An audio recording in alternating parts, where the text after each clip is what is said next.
എല്ലാവർക്കും നമസ്കാരം. എന്റെ പേര് അലൻ. തിരുവില്ലാമല ഗ്രാമപഞ്ചായത്ത് അസിസ്റ്റന്റ് എഞ്ചിനീയർ ആണ് തദ്ദേശ സ്വയംഭരണ വകുപ്പ്. ഞാൻ 2017 ബിടെക് പാസ് ഔട്ട് ആയത്.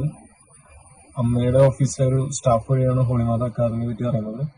അമ്മയുടെ ഓഫീസിലെ സ്റ്റാഫിന്റെ റിലേറ്റീവ് ഹോളിമാതയിൽ പഠിച്ചിട്ട് സർക്കാർ ഉദ്യോഗം നേടിയതുകൊണ്ട് എനിക്കും അങ്ങനെ ഒരു നേടാനുള്ള ചാൻസ് ഉണ്ട്. അതുകൊണ്ട് ഹോളിമാതയിൽ ചേർക്കുമെന്ന് അവർ പറഞ്ഞതിന്റെ പേരിലാണ് ഞാൻ ഹോളിമാത അക്കാദമിയിൽ ചേരുന്നത്.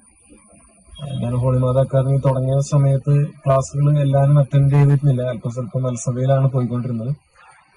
അങ്ങനെ ഇരിക്കെയാണ് ഒരു മോക്ക് ടെസ്റ്റ് ചെയ്യേണ്ട വന്നത്. അവിടെയാണ് കൂടെ മോക്ക് ടെസ്റ്റുകളൊക്കെ നടത്തും.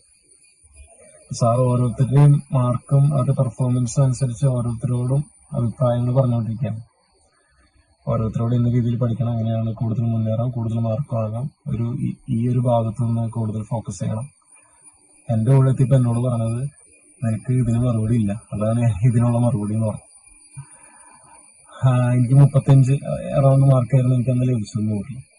അപ്പൊ എക്സാമിനോട് അടുക്കുന്നു. ഓരോ മോക്ക് ടെസ്റ്റ് കഴിയുമ്പോഴും 5 മാർക്ക് അല്ലെങ്കിൽ 10 മാർക്ക് വെച്ച് കയറണം എന്ന ടാർഗറ്റ് വെച്ച് സാർ ഇങ്ങനെ മോട്ടിവേറ്റ് ചെയ്തുകൊണ്ടിരിക്കുകയാണ്. ഒരു സാഹചര്യത്തിലാണ്. അപ്പൊ എന്നെ സംബന്ധിച്ചിടത്തോളം അഭിമാനത്തിന്റെ പ്രശ്നമാണ്. ഞാനൊന്ന് HOD എന്ന് വിളിക്കുന്ന എഞ്ചിനീയർസിന്റെ അടുത്തുനിന്ന് എല്ലാ നോട്ട്സും കളക്ട് ചെയ്തിട്ട് ഈ ഒരു സാർ പറഞ്ഞ ഒരു വാക്കും ഇങ്ങനൊരു ആരോഗ്യകരമായിട്ടുള്ള ഒരു കോമ്പറ്റീഷന് വേണ്ടി മറ്റുള്ളവരെക്കാളും നല്ല മാർക്കില്ലെങ്കിൽ അവരോടൊപ്പം എത്തണമെന്നുള്ളൊരു ചിന്ത ഉടലെടുക്കുകയാണ്. ഇതിനുള്ളൊരു സാഹചര്യം എന്നവിടെ പറയുന്നത് കമ്പൈൻഡ് സ്റ്റഡിക്ക് പറ്റിയ അല്ലെങ്കിൽ ഒരേ മനസ്സോടെ പ്രവർത്തിക്കുന്ന സാറിന്റെ നിർദ്ദേശങ്ങൾ കേൾക്കാൻ തയ്യാറായിട്ടുള്ള നല്ലൊരു സാഹചര്യം അവിടെ ഉണ്ടെന്നുള്ളതാണ്. ഇപ്പോഴും എന്റെ ചിന്ത, ഞാൻ ഇവിടെ ജോലി ചെയ്യുമ്പോഴും കുറച്ചാളൊരു ഹോളിമാതയിൽ ഏതെങ്കിലും ഒരു എക്സാം പ്രിപ്പയർ ചെയ്തിരുന്നെങ്കിൽ നന്നായിരുന്നില്ലെങ്കിൽ ഞാൻ എപ്പോഴും ചിന്തിക്കും. ആ കാര്യം ഒത്തിരി നല്ല സൗഹൃദങ്ങൾ ഇപ്പോഴും അത് കാരണം ഇപ്പോഴും തുടർന്നു പോകുന്നുണ്ട്. ഇന്ന് 10ലധികം ലിസ്റ്റിൽ ഞാനുണ്ട്. ഇന്ന് നമ്മുടെ ബൈജൂസ് പോലെയോ അല്ലെങ്കിൽ സൈലം പോലെയോ ബ്രില്യന്റ് പോലെയോ അതുപോലത്തെ വലിയ ട്രേഡ് മാർക്കുള്ള ഒരു കോഴ്സ് ഇൻസ്റ്റിറ്റ്യൂഷൻ അല്ല. പക്ഷെ വളരെ ആത്മാർത്ഥമായിട്ട് പഠിപ്പിക്കുന്ന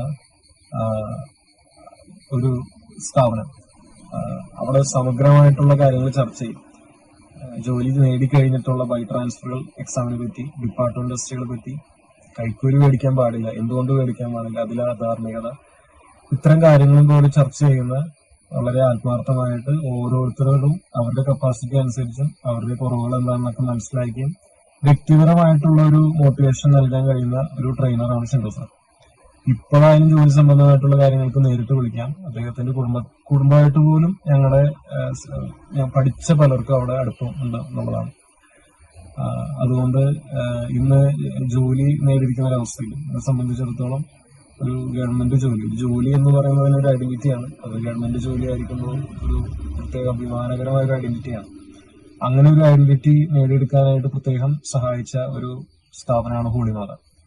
അപ്പോൾ അവിടെ പഠിക്കുന്ന എല്ലാവർക്കും ഇതുപോലൊരു ഗവൺമെന്റ് ജോലി കരസ്ഥമാക്കാനായിട്ട് അത് ഷിൻഡോ സാറിന്റെ നിർദ്ദേശങ്ങളനുസരിച്ച് അതനുസരിച്ച് പ്രവർത്തിക്കാനുള്ള എല്ലാ ആശംസകളും നേർന്നു.